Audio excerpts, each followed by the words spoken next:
नमस्कार प्यारे साथियों, राघव एजुकेशन वर्ल्ड के इस यूट्यूब चैनल पे आपका हार्दिक स्वागत है। आई होप आप लोग की जो तैयारी है बहुत ही शानदार ढंग से चल रही होगी। तो फ्रेंड्स, जैसा कि आप सभी को पता है कि हम लोग पीईटी का सिलेबस कवर कर रहे हैं, ठीक है।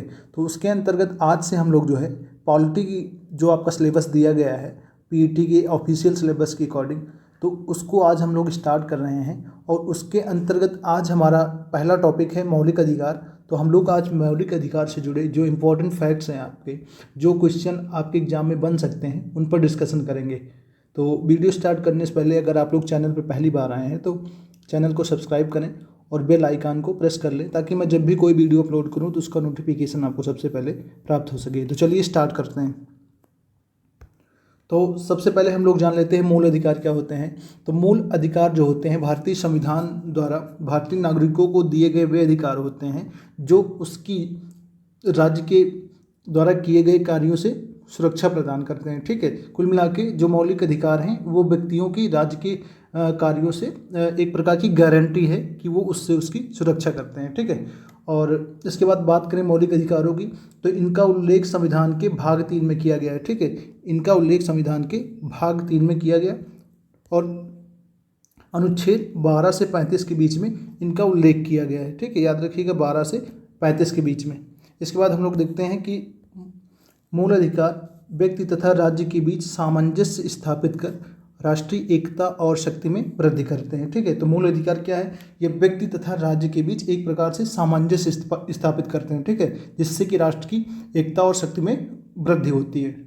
इसके आगे मौलिक अधिकार भारतीय संविधान द्वारा नागरिकों एवं गैर नागरिकों को प्रदान किए गए हैं, ठीक है।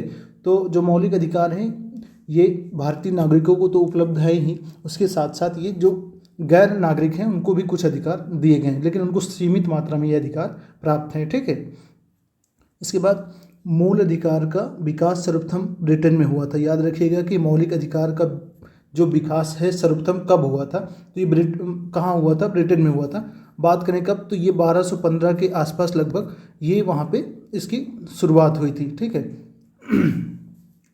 इसके बाद बात करें हम लोग कि मूल अधिकारों को संविधान में शामिल करने वाला पहला देश कौन सा था, तो वो था अमेरिका, जिसने मूल अधिकारों को सर्वप्रथम जो है अपने संविधान में शामिल किया, ठीक है। इसके बाद भारतीय संविधान के भाग 3 द्वारा प्रदत्त मूल अधिकार अमेरिका के संविधान से लिया गया है। अगर आपसे क्वेश्चन पूछा जाए कि जो भारतीय संविधान में मौलिक अधिकार हैं वो किस देश के संविधान से लिए गए, तो इसका राइट आंसर आपका होगा अमेरिका। अमेरिका के संविधान से जो है मौलिक अधिकार लिए गए हैं और भाग 3 में इनका उल्लेख है, ठीक है। आगे देखते हैं हम लोग। अब इसके बाद देखेंगे भारत का संविधान और मौलिक अधिकार, ठीक है। तो भारत का संविधान अपने नागरिकों को कुल 7 मौलिक अधिकार प्रदान करता था, ठीक है। कितने? जो आपका मूलभूत संविधान था उसमें 7 मौलिक अधिकार प्रदान किए गए, ठीक है। कितने? 7।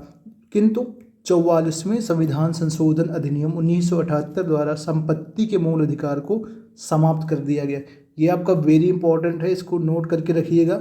आपका जो संपत्ति का अधिकार था उसे 44वें संविधान संशोधन 1978 द्वारा समाप्त कर दिया गया, ठीक है।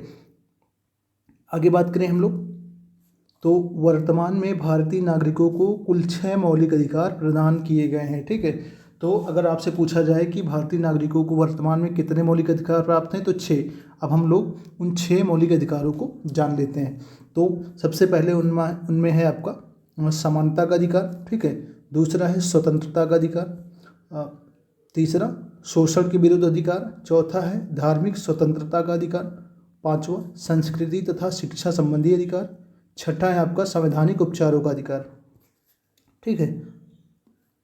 अब यहाँ पे समानता के अधिकार की बात करें तो इसका उल्लेख अनुच्छेद 14 से 18 के बीच में किया गया है। और इसके बाद अगर स्वतंत्रता का जो अधिकार आपको दिया गया है इसकी बात करें तो अनुच्छेद 19 से 22 के मध्य इसका उल्लेख किया गया है। और शोषण के विरुद्ध अधिकार 23-24 के अंतर्गत किया गया है। और धार्मिक स्वतंत्रता का अधिकार आपका अनुच्छेद 25 से 28 के बीच में इसका उल्लेख है, ठीक है। और इसके बाद बात करें संस्कृति तथा शिक्षा संबंधी अधिकार, तो ये अनुच्छेद 29 और 30 में इसका उल्लेख है। इसके बाद संवैधानिक उपचारों का अधिकार अनुच्छेद 32 में इसका उल्लेख है। और इसको जो है भीमराव अम्बेडकर ने, ठीक है, संविधान की आत्मा कहा है, ठीक है। भीमराव अम्बेडकर ने इसे अनुच्छेद 32 को जो है संविधान की आत्मा कहा है, ठीक है। याद रखिएगा, ये क्वेश्चन आपका कई बार पूछा गया कि संविधान की आत्मा भीमराव अंबेडकर के अकॉर्डिंग कौन सा है, तो अनुच्छेद नंबर आपका 32 जो है संविधान की आत्मा है। ठीक है, आगे देखते हैं हम लोग। इसके बाद हम लोग जो है मौलिक अधिकार से जुड़े जो महत्वपूर्ण अनुच्छेद हैं उनको देखेंगे। ठीक है, तो जिसमें हमारा पहला अनुच्छेद है 12।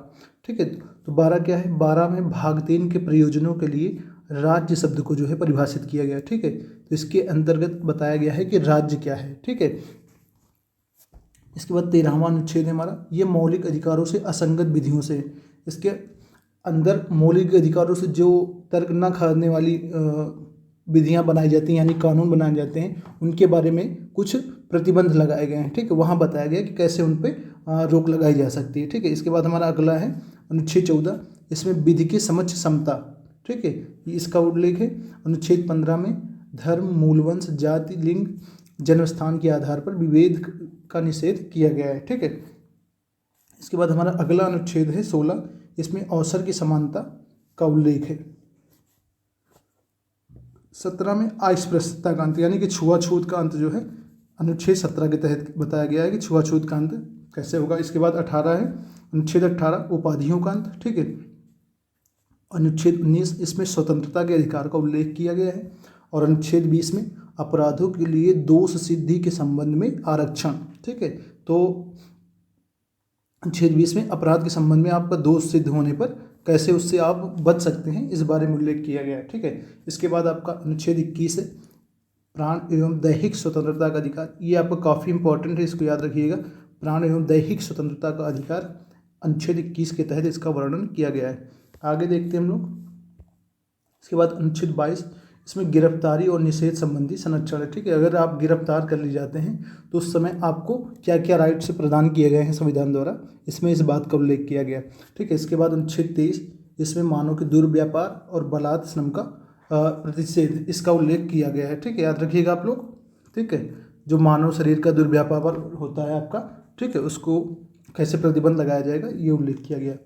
इसके बाद अनुच्छेद 24, कारखानों आदि में बालकों के नियोजन का प्रतिबंध। ठीक है, जो कारखानों आदि में जो छोटे छोटे बच्चे काम करते हैं उनको उनके काम करने पर प्रतिबंध लगाया गया। ठीक है, और ख़ास करके वो बच्चे जो 14 वर्ष से कम हैं उनके लिए अनुच्छेद काफ़ी इंपॉर्टेंट है। इसके बाद अनुच्छेद 25, अंतःकरण और धर्म की स्वतंत्रता को उल्लेख किया गया है। ठीक है, अंतःकरण का मतलब है आप किसी भी धर्म को जो है बिना किसी डर या भय के अपना उसको ग्रहण कर सकते हैं। ठीक है, किसी भी धर्म को आप मान सकते हैं। ठीक है, तो ये आपका अधिकार है।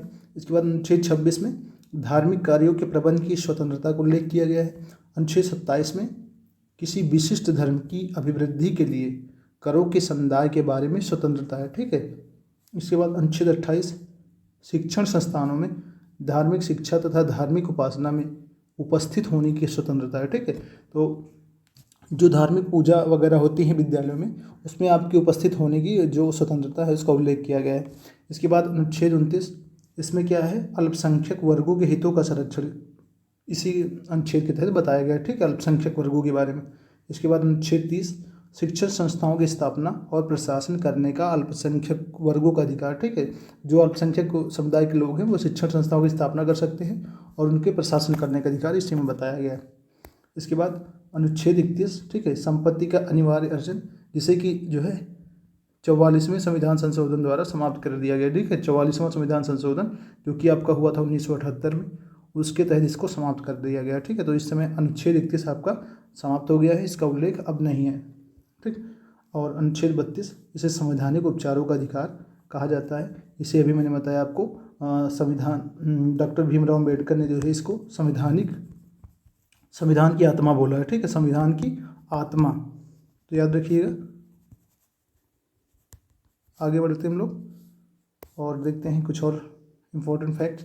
तो केवल नागरिकों को प्रदान किए गए मौलिक अधिकार कौन कौन से हैं जो कि भारतीय संविधान में दिए गए हैं, तो अनुच्छेद 15 में जो आपका बताया गया है मौलिक अधिकार, अनुच्छेद 15 और 16, 19, 29 और 30 में, इसमें जो भी अधिकार बताए गए वो केवल भारतीय नागरिकों को प्रदान किया गया। ठीक है, इसके बाद एक नोट है, इसको याद रखिएगा आप लोग, इम्पोर्टेंट है।